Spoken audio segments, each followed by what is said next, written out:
مر گئے، بھاگو، اس نے خوف سے بھری سرگوشی میں اپنی دوست کو کہا اور اپنا چہرہ دوپٹے میں چھپانے کی کوشش کی۔ اس کا دل پسلیوں سے ٹکراتا ہوا محسوس ہو رہا تھا۔ وہ دونوں جس تیزی سے ہوٹل کی لابی سے باہر نکلنے کے لیے قدم اٹھا رہی تھی، اتنا ہی اسے لگ رہا تھا کہ زمین اس کے پیروں تلے سے کھینچی جا رہی ہے، مگر قسمت نے شاید اس کے لیے کچھ اور ہی سوچ رکھا تھا۔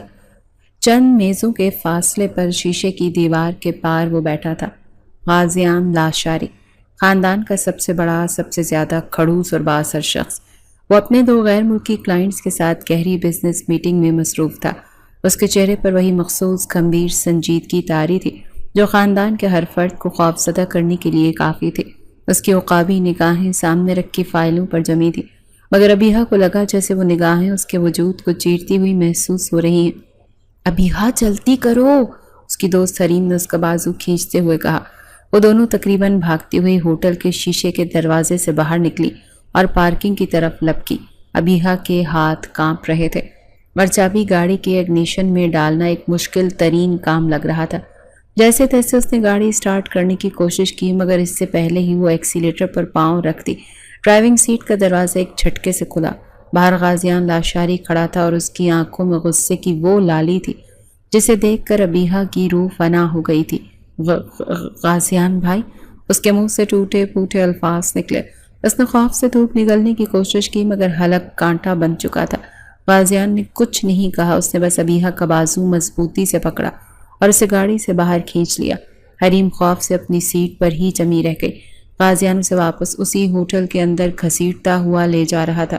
اس کی گرفت اتنی مضبوط تھی کہ ابیہا کو لگا کہ اس کی ہڈی پسلی ایک ہو جائے گی۔ وہ اسے سیدھا اپنی میز پر واپس لے آیا جہاں اس کے کلائنٹس بیٹھے تھے۔ انہوں نے حیرت سے پہلے ابیہا کو اور پھر غازیان کو دیکھا۔ معافی چاہتا ہوں، غازیان اپنے کلائنٹ سے انتہائی پرسکون اور پیشہ ورانہ لہجے میں کہا، جیسے کچھ ہوا ہی نہ ہو۔ پھر اس نے ابیہا کی طرف اشارہ کیا، ان سے ملیے، یہ میری ہونے والی مسز ہیں، ابیہا سلمان لاشاری۔ یہ جملہ ابیہا کے سر پر بم کی طرح گرا۔ اس نے آنکھیں پھاڑے غازیان کو دیکھا۔ یہ کیا کہہ رہا ہے؟ دماغ تو ٹھیک ہے اس کا؟ وہ کچھ بولنے ہی والی تھی کہ غازیان نے اپنا ایک ہاتھ اس کی کمر پر رکھا اور ہلکا سا دباؤ ڈالا۔ یہ ایک خاص دھمکی تھی، ایک حکم تھا کہ زبان بند رکھو۔ اس غیر متوقع قربت اور اس کے ہاتھ کے لمس پر ابیہا کا پورا وجود لرز گیا۔ اس کی جان نکلنے لگی تھی۔ 32 سالہ غازیان لاشاری صرف لاشاری خاندان کا سربراہ ہی نہیں تھا، بلکہ شہر کا ایک بڑا بزنس مین تھا اور ابھرتا ہوا سیاستدان بھی تھا۔ اس کی شخصیت میں ایک عجیب سی ہیبت اور روب تھا کہ بڑے بڑے اس کے سامنے بولنے سے کتراتے تھے۔ جب وہ صرف 14 سال کا تھا تو ایک کار حادثے میں اس کے والدین کا انتقال ہو گیا۔ تب اس کے سب سے چھوٹے چچا احتشام لاشاری اور چچی شائستہ لاشاری نے اسے پالا۔ ان کی اپنی کوئی اولاد نہیں تھی، اسی لیے انہوں نے غازیان کو ہی اپنا بیٹا سمجھا۔ بڑا ہونے پر جب احتشام لاشاری نے اپنے بھائی کا بزنس اس کے حوالے کیا تو غازیان نے نہ صرف اسے کامیابی کی نئی بلندیوں تک پہنچایا بلکہ سیاست میں بھی قدم رکھا۔ اس کی ذہانت اور محنت نے اسے بہت جلد مقبول بنا دیا۔ پورے خاندان میں اس جیسا اثر و رسوخ رکھنے والا کوئی نہیں تھا، اسی لیے ہر کوئی اپنے مسئلوں کے حل کے لیے اسی کے پاس آتا تھا اور اس کا فیصلہ حرف آخر ہوتا تھا۔ پہلے وہ اپنے تینوں چچاؤں اور ان کی فیملیز کے ساتھ لاشاری ہاؤس میں رہتا تھا، مگر بزنس میں کامیابی کے بعد اس نے شہر کے سب سے پوش علاقے میں اپنا ایک عالیشان محل نما گھر غازیان مینشن تعمیر کروایا۔ یہ مینشن ہر جدید سہولت سے آراستہ تھا اور وہاں نوکروں کی ایک فوج ہر وقت حکم کی منتظر رہتی تھی۔ وہ وہاں اکیلا منتقل نہیں ہوا بلکہ اپنے چچا احتشام اور چچی شائستہ کو بھی اپنے ساتھ لے گیا۔ اس کی زندگی میں اگر کسی کی اہمیت تھی تو وہ صرف ان دونوں کی تھی، جنہوں نے اسے ماں باپ کی کمی محسوس نہیں ہونے دی تھی۔ ابیہا غازیان کے دوسرے نمبر والے چچا سلمان لاشاری کی اکلوتی بیٹی تھی۔ 24 سالہ ابیہا یونیورسٹی کے فائنل ایئر میں تھی۔ ماں باپ کی طرف اسے کافی آزادی اور لاڈ پیار ملا تھا، مگر وہ بھی غازیان سے گھبراتی تھی۔ صرف وہی نہیں، خاندان کی تمام لڑکیاں اس سے ڈرتی تھیں کیونکہ غازیان لڑکیوں کی بے جا آزادی اور مغربی طور طریقوں کو سخت ناپسند کرتا تھا۔ اگر خاندان کی کسی لڑکی کو کوئی غلط حرکت اس کی نظر میں آ جاتی تو وہ فوراً اس کے والدین سے بات کر کے اس پر پابندیاں لگوا دیتا۔ ابیہا کی ویسے تو شخصیت بولڈ اور نڈر تھی، مگر غازیان لاشاری کی روبدار شخصیت کے سامنے اس کی بھی گھگی بن جاتی تھی۔ دیکھنے میں جہاں غازیان ایک انتہائی ہینڈسم اور وجیح مرد تھا تو وہیں ابیہا بھی کسی حور سے کم نہیں تھی۔ دونوں کی عمر میں 8 سال کا فرق تھا۔ ان کی آپس میں کبھی سلام دعا سے زیادہ بات نہیں ہوئی تھی۔ ابیہا کبھی کبھار اپنے کزن سے ملنے غازیان مینشن جاتی تھی، اور اگر کبھی غازیان سے سامنا ہو بھی جاتا تو وہ سر جھکا کر سلام کرتی اور آگے بڑھ جاتی تھی۔ آج جو ہوا اس کی سوچ سے بھی باہر تھا۔ غازیان کے کلائنٹس مبارکباد دے رہے تھے اور ابیہا پتھر کی بت بنی کھڑی تھی۔ اس کا دماغ معاف ہو چکا تھا۔ غازیان نے میٹنگ ختم کی اور ابیہا کا ہاتھ پکڑ کر اسے تقریباً گھسیٹتا ہوا اپنی گاڑی کی طرف لے گیا۔ خاموشی سے اس گاڑی میں اسے بٹھایا اور خود ڈرائیونگ سیٹ سنبھال لی۔ پورے راستے دونوں کے درمیان ایک لفظ کا تبادلہ نہیں ہوا۔ ابیہا کی آنکھوں میں غصے، خوف اور بے بسی کے آنسو تھے، جبکہ غازیان کا چہرہ اسپاٹ اور تاثرات سے عاری تھا۔ گاڑی سیدھا اس کے گھر کے پورچ میں رکی۔ ابیہا غصے سے دروازہ کھول کر باہر نکلی اور سیدھا اپنے گھر کے اندر بھاگی۔ امی، آپ جانتی ہیں آج کیا ہوا؟ وہ سیدھا لاؤنج میں بیٹھی اپنی ماں کے پاس گئی اور پھٹ پڑی۔ کیا ہوا؟ اتنا ہانپ کیوں رہی ہو؟ اس کی ماں عالیہ نے تشویش سے پوچھا۔ امی، غازیان بھائی، انہوں نے آج سب کے سامنے انہوں نے مجھے اپنی الفاظ اس کے حلق میں اٹک رہے تھے۔ اس نے پوری کہانی اپنی ماں کو سنائی کہ کس طرح غازیان نے اسے ہوٹل میں سب کے سامنے اپنی ہونے والی مسز کہہ کر متعارف کروایا۔ وہ سمجھ رہی تھی کہ اس کی ماں یہ سن کر غصے میں آ جائیں گی، مگر ان کے چہرے پر ایک پرسکون مسکراہٹ ابھری۔ تو اس میں کیا غلط کہا اس نے؟ عالیہ نے انتہائی سکون سے کہا۔ ابیہا نے حیرانی سے اپنی ماں کو دیکھا۔ کیا مطلب؟ کیا غلط کہا؟ انہوں نے اتنا بڑا جھوٹ بولا؟ یہ جھوٹ نہیں ہے بیٹا، عالیہ نے اس کے سر پر ہاتھ پھیرتے ہوئے کہا۔ غازیان تمہارا شوہر ہی ہے۔ دراصل تمہارا نکاح بچپن میں ہی غازیان سے ہو چکا ہے۔ یہ انکشاف ابیہا کے لیے کسی ایٹم بم سے کم نہیں تھا۔ اسے لگا جیسے کسی نے اس کے پیروں تلے سے زمین ہی کھینچ لی ہو۔ نکاح میرا اور غازیان بھائی سے؟ کب؟ کیسے؟ مجھے کیوں نہیں بتایا؟ یہ تمہارے دادا کی زندگی کا فیصلہ تھا، ہم بس صحیح وقت کا انتظار کر رہے تھے۔ اب جیسے ہی تمہاری ڈگری مکمل ہوگی ہم تمہاری رخصتی کر دیں گے، کیونکہ غازیان آج صبح ہی تمہارے بابا سے رخصتی کی بات کر چکا ہے۔ ابیہا شوق کی کیفیت میں تھی، اس کا دماغ کام کرنا چھوڑ گیا تھا۔ اس کا نکاح اس کھڑوس، غصیلے اور روبدار انسان سے ہو چکا تھا جس سے وہ سب سے زیادہ ڈرتی تھی۔ نہیں، میں یہ شادی نہیں مانتی، میں اس شخص کے ساتھ نہیں رہ سکتی۔ ہوش میں آتے ہی وہ چیخنے لگی۔ اس نے گھر میں ہنگامہ کھڑا کر دیا۔ مجھے اس سے طلاق چاہیے۔ میرا آئیڈیل ایک کول مزاج، ہنسنے والا، بولنے والا انسان ہے۔ وہ تو ہر وقت ایسے رہتے ہیں جیسے کسی کا جنازہ پڑھ کر آئے ہوں۔ اس کے والدین سلمان اور عالیہ نے اسے سمجھانے کی بہت کوشش کی۔ انہوں نے غازیان سے شادی کے فائدے گنوائے، اس کی طاقت، خاندان میں اس کا مقام، سب کچھ بتایا، مگر ابیہا کسی صورت ماننے کو تیار نہیں تھی۔ جب وہ اپنی عزت پر اڑی رہی تو اس کی ماں نے بے اختیار اسے ایک تھپڑ رسید کر دیا۔ دماغ ٹھیک ہے تمہارا؟ تم غازیان لاشاری سے طلاق مانگ رہی ہو؟ ہمارے خاندان میں آج تک طلاق نہیں ہوئی، اس کی ماں نے غصے سے کہا۔ جب ابیہا کو اندازہ ہو گیا کہ اس کے والدین اس کی بات نہیں مانیں گے تو اس نے ایک جرأت مندانہ فیصلہ کیا۔ وہ ہمت کر کے اگلے دن سیدھا غازیان مینشن پہنچ گئی۔ وہ جانتی تھی یہ شیر کی کچھاڑ میں جانے کے مترادف ہے، مگر اس کے پاس کوئی اور راستہ نہیں تھا۔ وہ لاؤنج میں بیٹھا لیپ ٹاپ پر کام کر رہا تھا اور ابیہا کو دیکھ کر اس نے آئی برو اچکائے۔ مجھے آپ سے بات کرنی ہے، ابیہا نے ہمت مجتمع کرتے ہوئے کہا۔ بولو۔ اس کا لہجہ سرد اور بے مروت تھا۔ مجھے طلاق چاہیے، ابیہا نے ایک ہی سانس میں کہہ دیا۔ غازیان نے لیپ ٹاپ سے نظریں ہٹائیں اور پہلی بار اسے غور سے دیکھا۔ اس کی آنکھوں میں حیرت اور پھر ایک ناگوار تاثر ابھرا۔ وہ اپنی کرسی سے اٹھا اور آہستہ آہستہ چلتا ہوا اس کے سامنے آ کر کھڑا ہو گیا۔ اس کا قد ابیہا سے کہیں لمبا تھا اور اسے غازیان کو دیکھنے کے لیے سر اٹھانا پڑا۔ کیا کہا تم نے؟ غازیان نے اتنے سرد اور گہرے لہجے میں پوچھا کہ ابیہا کی ریڑھ کی ہڈی میں سنسنی کی لہر دوڑ گئی۔ میں آپ کے ساتھ نہیں رہنا چاہتی، ہمارا مزاج نہیں ملتا۔ غازیان کے ہونٹوں پر ایک طنزیہ مسکراہٹ ابھری۔ طلاق؟ لاشاری خاندان میں؟ تم جانتی بھی ہو تم کیا کہہ رہی ہو؟ وہ ایک قدم اور آگے بڑھا۔ ایک بار نکاح ہو جائے تو لڑکی اس گھر کی عزت اور غیرت بن جاتی ہے، اور تم اس گھر کی عزت کو اچھالنے کی بات کر رہی ہو۔ اس نے ابیہا کو کچھ اور کہنے کا موقع نہیں دیا۔ وہ اسے وہیں چھوڑ کر سیدھا اس کے والدین کے پاس گیا اور انہیں ابیہا کی ڈیمانڈ بتا دی۔ چچا، میں رخصتی کی تاریخ اگلے ہفتے ہی رکھی ہے، تیاریاں شروع کر دیں۔ اس نے فیصلہ سنایا اور وہاں سے چلا گیا۔ اس کے جانے کے بعد سلمان اور عالیہ نے ابیہا کو خوب ڈانٹا۔ پورے خاندان میں رخصتی کے دعوت نامے بھیج دیے گئے۔ ابیہا جو پہلے ہی پریشان تھی، یہ سن کر ہتھے سے اکھڑ گئی۔ اس نے اپنے کمرے میں خود کو بند کر لیا، روتی رہی، چیختی رہی، مگر کسی نے اس کی ایک نہ سنی۔ اس نے غازیان کو غصے میں فون کر کے دھمکی بھی دی کہ اگر زبردستی کی گئی تو وہ گھر سے بھاگ جائے گی۔ غازیان نے فون پر جواب نہیں دیا، مگر وہ اس کی فطرت سے واقف ہو چکا تھا۔ اسے اندازہ تھا کہ وہ ایسا کوئی قدم اٹھا سکتی ہے۔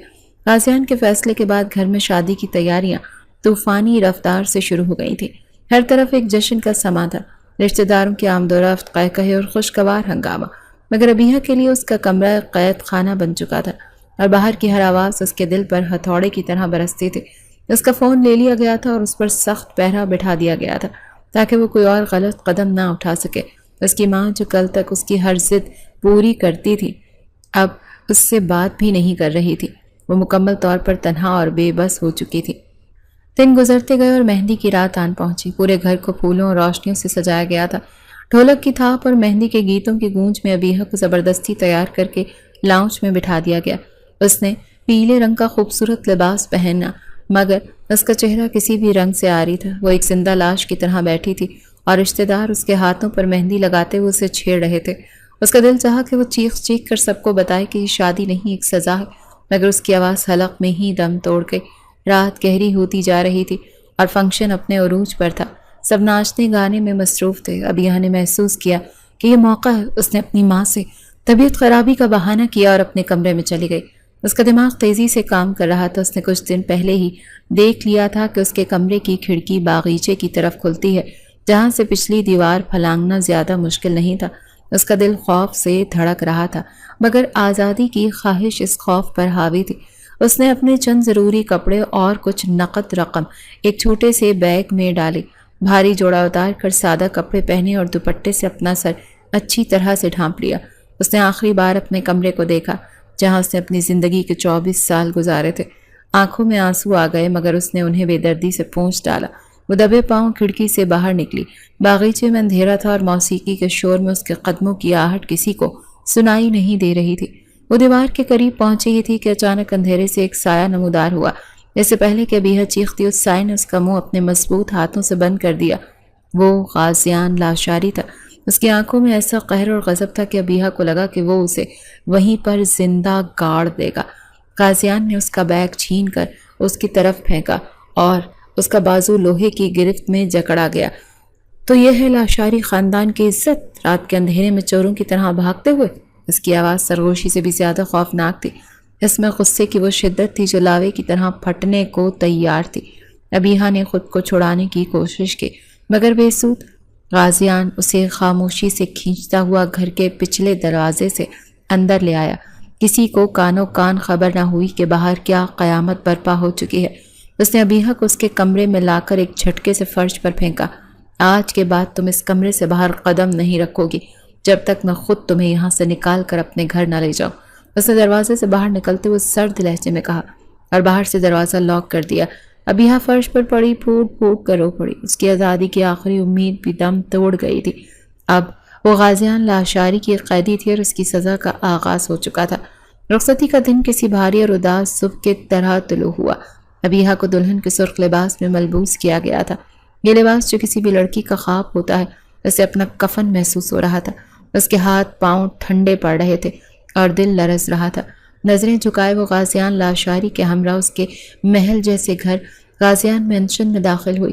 غازیان کے چہرے پر وہی گمبھیر سنجیدگی چھائی ہوئی تھی جیسے وہ کسی بزنس ڈیل کے لیے آیا ہو، اپنی دلہن لینے نہیں۔ شائستہ چچی نے اسے محبت سے خوش آمدید کہا مگر غازیان کے سرد رویے نے ماحول کو بوجھل بنا دیا تھا۔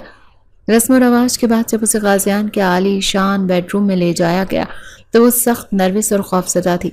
کمرہ پھولوں سے سجا تھا مگر اسے ان پھولوں سے بھی وحشت ہو رہی تھی۔ وہ نہیں جانتی تھی کہ غازیان اس کے ساتھ کیسا سلوک کرے گا۔ اس کی بھاگنے کی کوشش نے یقیناً اس کی غصے کو اور بھڑکا دیا تھا۔ وہ بیڈ کے کونے پر سمٹ کر بیٹھ گئی۔ اس کا وجود خوف سے کانپ رہا تھا۔